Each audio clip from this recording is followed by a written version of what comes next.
जय हिंद विद्यार्थियों, क्या हाल चाल। सब बढ़िया चलते हैं आज की बेहतरीन सी क्लास की। और चूंकि पिछली क्लास में मैंने महत्वपूर्ण तरीके से आपको इतिहास के बारे में 1857 की क्रांति असफलता के बारे में प्रमुख जानकारी देने का कार्य किया था, जो कि आपके एग्जाम के लिए तथा आपके जीवन के लिए अति महत्वपूर्ण होने का कार्य करता है। याद रखें, यदि आप 2023 के अंतिम में एक बेहतरीन सी जॉब पाना चाहते हैं तो सीधा जुड़ जाना है फ्यूचर अकेडमी XYZ से, क्योंकि यहाँ पर जो क्लासें आपको देखने को मिलती हैं वाकई में बहुत जानदार शानदार क्लासें देखने को मिलती हैं।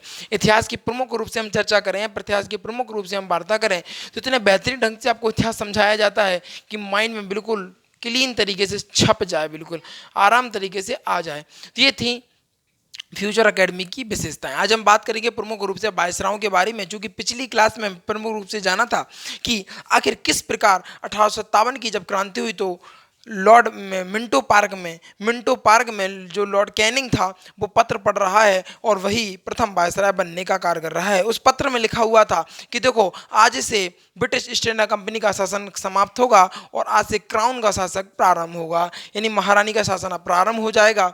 वो तो वही बात हो गई कि सांप से कटे चाहे बिच्छू से, जहर जो होगा दोनों में बराबर होगा। अब कहीं ना कहीं जो गवर्नर जनरल का जो पद था अब वायसराय के रूप में परिवर्तित हो गया था। आखिर वायसरायों लोगों ने क्या कार्य किए, क्या किस प्रकार चीज़ें बढ़ी, किस प्रकार स्वतंत्रता की ओर हम अग्रसर हुए, सभी चीज़ों को बेहतरीन ढंग से हम जानने का कार्य करेंगे। जिन विद्यार्थियों ने 1857 की क्रांति को नहीं जाना है, नहीं पढ़ा है, तो जाएंगे प्ले लिस्ट में महामैराथन के नाम से, इतिहास की महामैराथन के नाम से प्ले लिस्ट बनी है, वहाँ पर विजिट करके पूरी 1857 की क्रांति को बढ़िया डिटेल में पढ़ा रखा है, तो उसको पढ़ लें जिससे कि आनंद हो जाए आपका जीवन। आगे बात करें वायसरायों के बारे में तो ये तो हम जानते ही हैं कि भैया जो वायसराय था वो कहीं ना कहीं कौन था। पहला जो वायसराय वो लॉर्ड कैनिंग रहने वाला था, क्योंकि अंतिम जो गवर्नर जनरल था वो भी लॉर्ड कैनिंग ही था और यही वो व्यक्ति है जो मिंटो पार्क में पत्र पढ़ रहा है। और अब जो गवर्नर जनरल का पद है वो वायसराय में तब्दील कर दिया गया है। तो भारत का प्रथम वायसराय पूछे तो कहना सर लॉर्ड कैनिंग है। इसका शासन अगर बात करें तो 1858 से लेकर 1862 यानी 1858 से लेकर 1862 तक चला।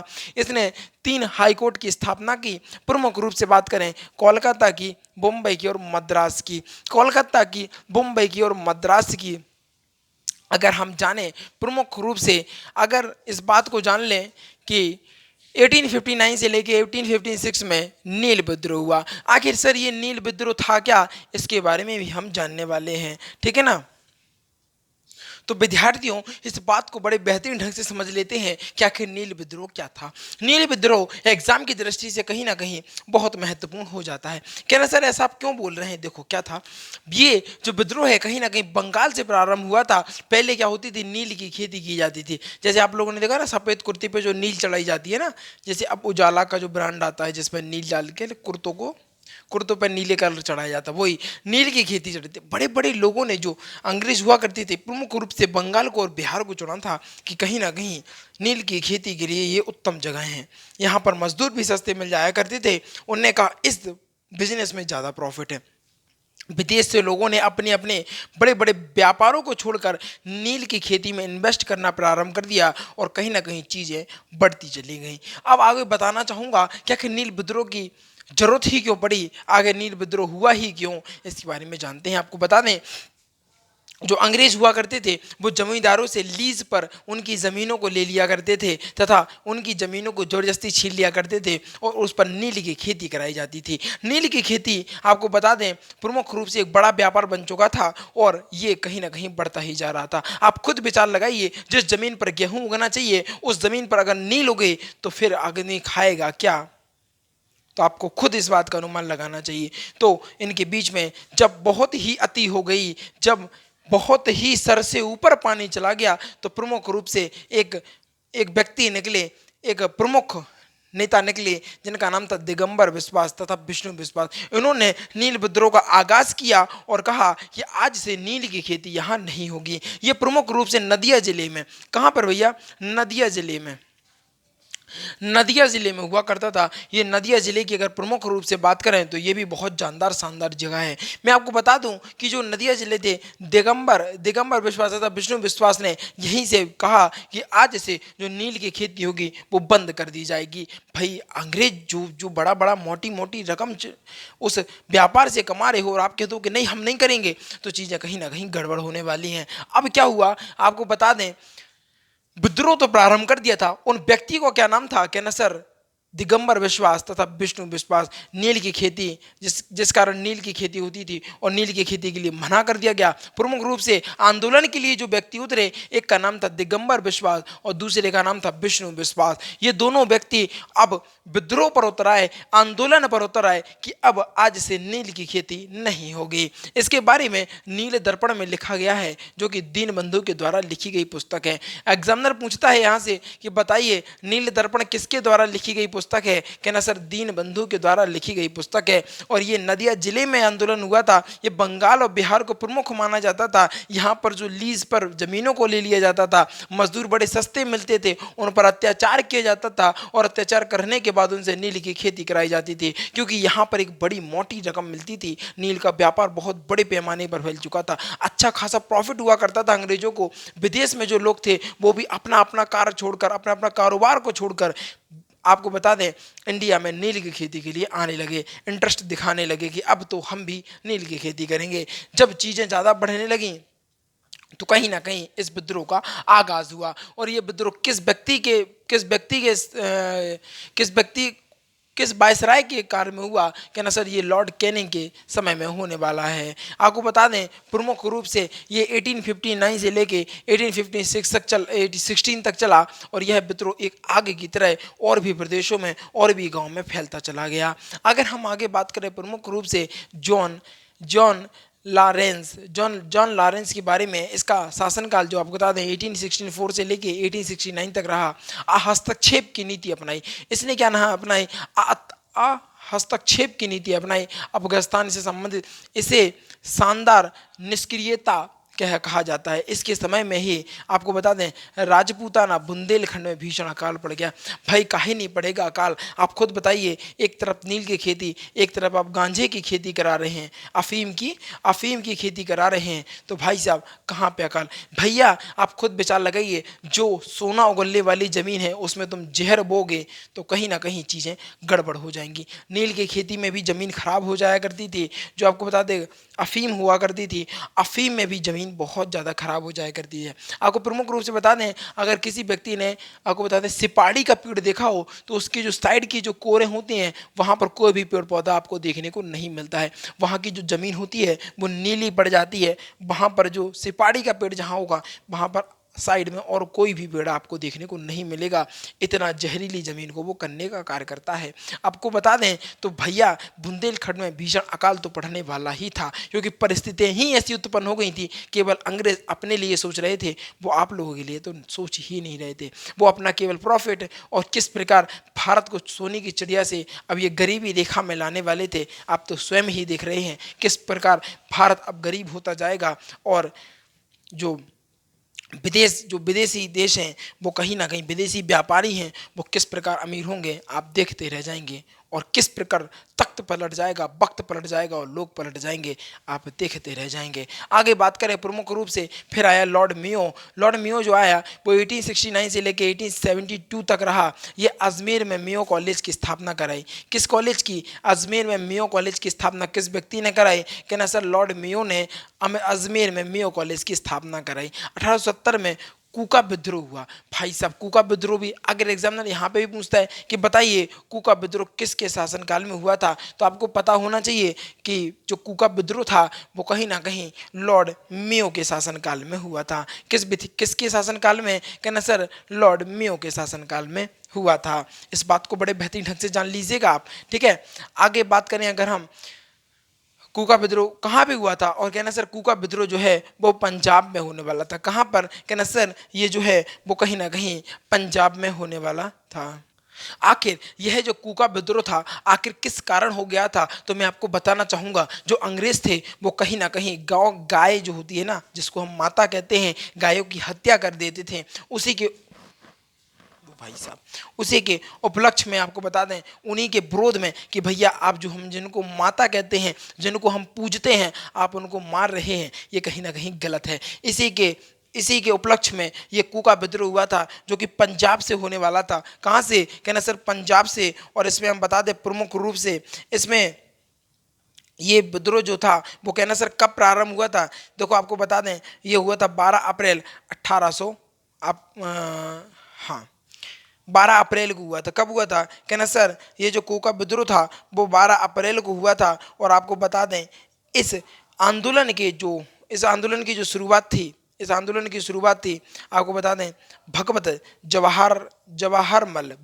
जवाहरलाल द्वारा की गई थी। कूका विद्रोह आपको बता दें, समझ गए होंगे कि जो कूका विद्रोह था वो अंग्रेजों के विरुद्ध, जो अंग्रेज हुआ करते थे वो गायों को मारने का कार्य किया करते थे, उसी के विरोध में ये कूका विद्रोह किया गया था। और यह प्रमुख रूप से पंजाब से प्रारंभ हुआ था, पंजाब से हुआ था। अगर हम बात करें पहली असफल जनगणना जो हुई थी वो इसी के शासनकाल में। यहाँ पे इंपॉर्टेंट क्वेश्चन बन जाता है, विद्यार्थियों हाईलाइट कर लीजिएगा, एग्जाम में यहाँ पे बहुत ज़्यादा पूछता है कि बताइए असफल जनगणना क्या है। कि सबसे पहली जो असफल जनगणना हुई थी वो किस वायसराय के शासनकाल में हुई थी? कहना सर लॉर्ड मेयो के शासनकाल में हुई थी, जो कि असफल जनगणना मानी जाती है। इसकी हत्या सेलुलर जेल में हुई थी। किसकी?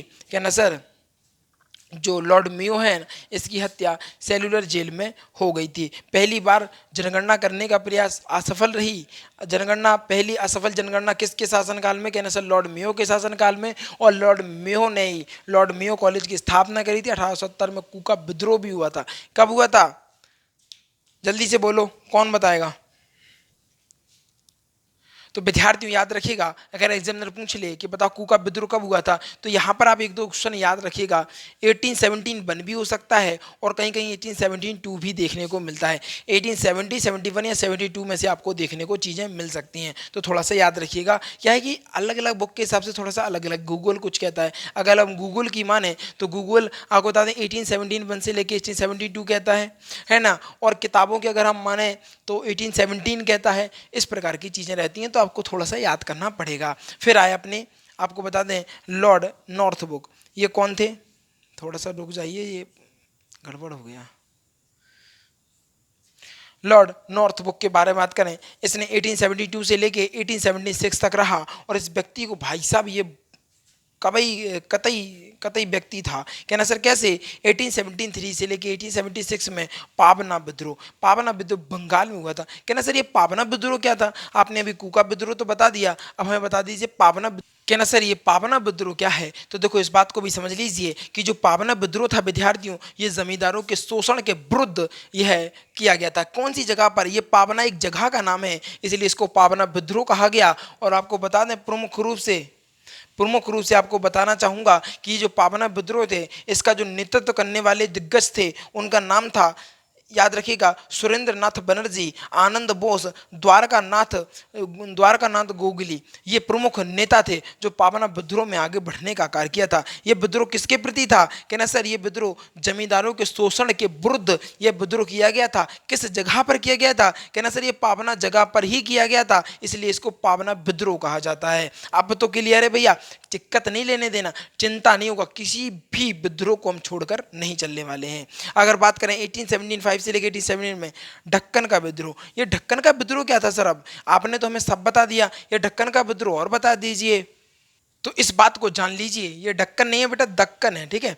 इस बात को बड़े बेहतरीन ढंग से जान लीजिए कि जो दक्कन का विद्रोह था, यह दक्कन के किसानों ने किया गया था। और जो साहूकार थे ना, साहूकार से फंसी अपनी जमीन और जायदाद को कहीं ना कहीं छुड़वाने का कार्य इस विद्रोह में किया गया था। जो जबरदस्ती किसी धोखे बरस कहीं ना कहीं किसी आपको बता दें दबाना, जबरदस्ती को दबाना, धोखे से ज़मीन को हड़प लेना, गिरवी रख लेना ज़मीन को, वो उसके ऊपर ब्याज को लगा देना, इसके साहूकारों के प्रति ये विद्रोह हुआ करता था। इसीलिए दक्कन के किसानों ने यह विद्रोह किया था, इसलिए इसको हम दक्कन का विद्रोह कहते हैं। ये दक्कन का विद्रोह किसके शासनकाल में हुआ था? कहना सर ये दक्कन का विद्रोह है जो हुआ था लॉर्ड नॉर्थब्रुक के शासनकाल में हुआ था। ये कहाँ पर? महाराष्ट्र में स्थित है। कहाँ पर? कहना सर महाराष्ट्र में, दक्कन यानी महाराष्ट्र में हुआ था। फिर आज बात करेंगे लॉर्ड टीएन की। लीटन की बात करें तो 1876 से लेके 1818 तक इसका शासन कर रहा। इस समय में राजपूताना बुंदेलखंड में भीषण अकाल पड़ा। भैया पहले पड़ चुका किसके शासनकाल में, देखो पहले पड़ चुका अपने जॉन लॉरेंस के शासनकाल में, और फिर पड़ गया लॉर्ड लिस्टन के शासनकाल में। बुंदेलखंड में, राजपूता बुंदेलखंड में भीषण अकाल पड़ गया। और 1887 में महारानी विक्टोरिया जब भारत आई तो दिल्ली दरबार लगाया गया, उनके सम्मान में दिल्ली दरबार लगाया गया। महारानी विक्टोरिया को बताया गया कि यहाँ पे सब बढ़िया है, सब कुशल मंगल है। और आपको बता दें भारत के लोग बड़े विचित्र होते हैं। आपको बता दें परिस्थितियां किस प्रकार बदल गई जब महारानी विक्टोरिया आई। ऐसे लोगों को पता था कि जो महारानी विक्टोरिया बड़ी सुंदर है, बड़ी सुंदर। जब दिल्ली दरबार लगा तो प्रजा बढ़िया बढ़िया नए नए कपड़े पहनकर पहुंचे और बड़े हंस और चेहरे पे चमक और बढ़िया मूंछों को ताव देकर महारानी को देखने गए थे। तो महारानी ने यह समझा कि कहीं ना कहीं हमारे शासन से प्रजा बहुत खुश है, जबकि इससे जो परिस्थितियां थी वो विपरीत होने वाली थी। इस चीज का अंदाजा किसी भी व्यक्ति को नहीं था कि महारानी विक्टोरिया इस चीज का अनुमान ये लगाने का कार्य करेंगे। भाई आप उनको देखने जा रहे हैं, इतने सज के जा रहे थे, नए नए कपड़े पहनकर, ऐसे जैसे ये दूल्हा बनने जा रहे हो। इस प्रकार के उन्होंने कार्य किया। ये भारत के जो नागरिक थे ना, किसी चीज को उत्साहित थे देखने को। हमारे यहाँ तो ऐसा होता है, अगर हम मंदिर भी जाते हैं ना तो बड़े सज धज के जाते हैं, ऐसा नहीं। और डेली जाना है मंदिर, डेली जाने को डेली होता है, लेकिन सजेंगे ऐसे जैसे कोई बहुत दूर दराज का मंदिर जा रहे हो, कहीं बहुत दूर घूमने जा रहे हो, या किसी की शादी में जा रहे हो। तो भारत के लोगों की वो आदत तो आज भी बरकरार है। तो जब दिल्ली दरबार महारानी विक्टोरिया के सम्मान में 1877 ईस्वी में जब लगाया गया, तो जो भारत के लोग थे बढ़िया नए नए कपड़े पहनकर बढ़िया सज धज कर महारानी विक्टोरिया को देखने गए। जब महारानी विक्टोरिया को देखा, महारानी विक्टोरिया ने देखा, अरे वाह, हमारी प्रजा तो यहाँ पर बड़े खुश हैं, हमारे शासन से लोग बड़े प्रसन्न हैं, बड़े खुश हैं। इस प्रकार का अनुमान महारानी विक्टोरिया ने लगाने का कार्य किया। आपको बता दें अकाल प्रमुख रूप से जो लॉर्ड लिंटन है, इसमें अकाल पड़ा। कर्नाटक में अकाल पड़ गया, मैसूर में, हैदराबाद में, मद्रास में, मुंबई में। भैया अकाल काहे नहीं पड़ेगा, बिल्कुल पड़ेगा। एक तरफ तो नील की खेती प्राण ली जा रही थी, और दूसरे में आपको बता दें जो होता है ना, क्या बोलते हैं, अरे अभी बोला था नाम हमने,